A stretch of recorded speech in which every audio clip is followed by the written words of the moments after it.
नमस्कार दोस्तों, स्वागत है आपका हमारे इस YouTube चैनल NM एजुकेशन में। तो आज है 25 मार्च 2022 से जो भी डेली करंट अफेयर्स के क्वेश्चन बनते हैं तो वो मैं लेकर आई हूँ।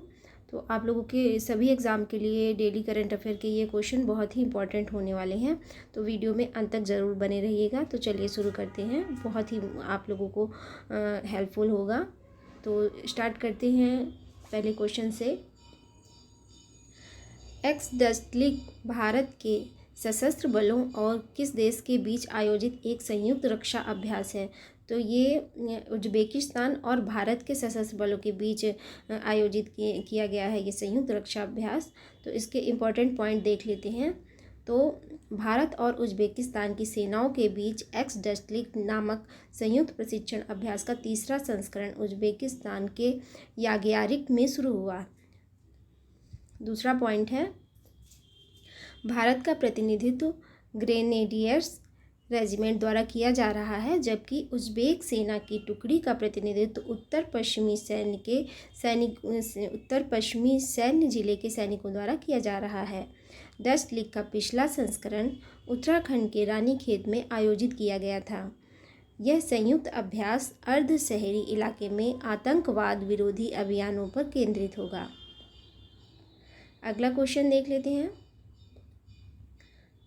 बिहार दिवस 2022 की थीम क्या है? तो बिहार दिवस 2022 की थीम है जल जीवन हरियाली। इसके इम्पोर्टेंट पॉइंट्स देख लेते हैं। बिहार ने 22 मार्च को अपना 110वां स्थापना दिवस मनाया। 22 मार्च को 110वां स्थापना दिवस मनाया गया है। बिहार राज्य को इसी दिन 1912 में बंगाल प्रेसिडेंसी से अलग किया गया था। इस वर्ष के बिहार दिवस की थीम जल जीवन हरियाली है। इस अवसर पर 3 दिवसीय समारोह का आयोजन किया जाएगा, जिसमें राज्य के 18 से अधिक विभाग और विभिन्न संगठन भाग लेंगे। एक ड्रोन शो भी आयोजित किया जाएगा, जिसमें 500 ड्रोन एक साथ उड़ान भरेंगे। अगला क्वेश्चन है, हाल ही में किस शहर में बिप्लोबी भारत गैलरी का उद्घाटन किया गया? तो कोलकाता शहर में बिप्लोबी भारत गैलरी का उद्घाटन किया गया है। इंपॉर्टेंट पॉइंट देख लेते हैं। प्रधानमंत्री नरेंद्र मोदी ने शहीद दिवस के अवसर पर वीडियो कॉन्फ्रेंसिंग के जरिए कोलकाता के विक्टोरिया मेमोरियल हॉल में बिप्लोबी भारत गैलरी का उद्घाटन किया। यह गैलरी स्वतंत्रता संग्राम के क्रांतिकारियों के योगदान और ब्रिटिश औपनिवेशिक शासन के प्रति उनके प्रतिरोध को प्रदर्शित करती है। यह क्रांतिकारी आंदोलन के जन्म, क्रांतिकारी नेताओं द्वारा संघों के गठन, आंदोलन के प्रसार, भारतीय राष्ट्रीय सेना के गठन, नौसेना विद्रोह के योगदान आदि को प्रदर्शित करती है। अगला क्वेश्चन देख लेते हैं। Step up to end TB world TB day summit 2022 किस शहर में आयोजित किया गया? क्वेश्चन एक बार फिर, step up to end TB world TB day summit 2022 किस शहर में आयोजित किया गया? तो ये नई दिल्ली में आयोजित किया गया है। इम्पॉर्टेंट पॉइंट देख लेते हैं।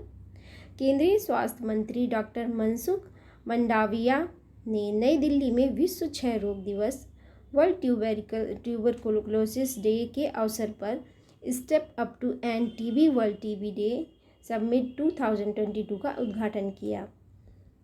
केंद्रीय स्वास्थ्य मंत्री टीबी उन्मूलन हासिल करने के लिए अच्छा प्रदर्शन करने वाले राज्यों और जिलों को पुरस्कृत करेंगे।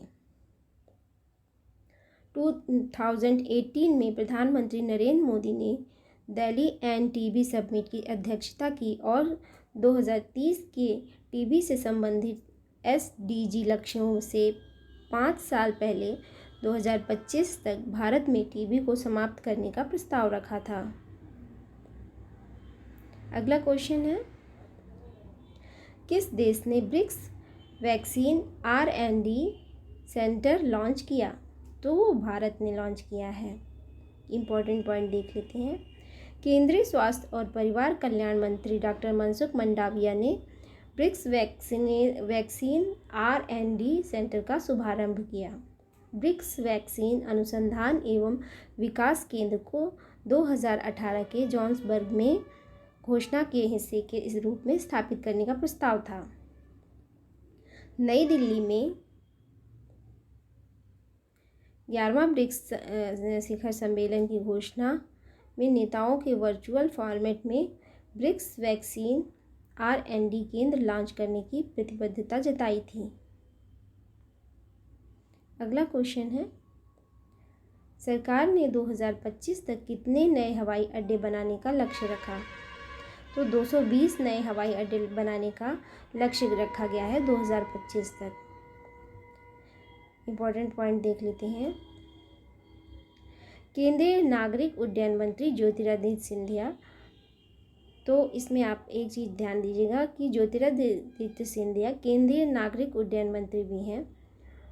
ज्योतिरादित्य सिंधिया ने कहा कि सरकार ने नागरिक उड्डयन उद्योग को भारत की अर्थव्यवस्था का एक महत्वपूर्ण घटक बताते हुए 2025 तक 2020 नए हवाई अड्डों के निर्माण का लक्ष्य रखा है। 2022-23 के अनुदान के लिए नागरिक उड्डयन मंत्रालय के अनुरोध के जवाब में सिंधिया ने कहा कि भारत ने कोविड-19 अवधि के दौरान घरेलू और विदेशी यात्रा दोनों में प्रगति की है। उन्होंने कहा, अगले वर्षों में 133 नई उड़ानों के साथ खराब होने वाले खाद्य पदार्थों के लिए कार्गो उड़ानों को 30% तक बढ़ाया जाएगा। अगला है, नितिन गडकरी ने टोयोटा मिराई का उद्घाटन किया। भारत का पहला green hydrogen fuel cell EV।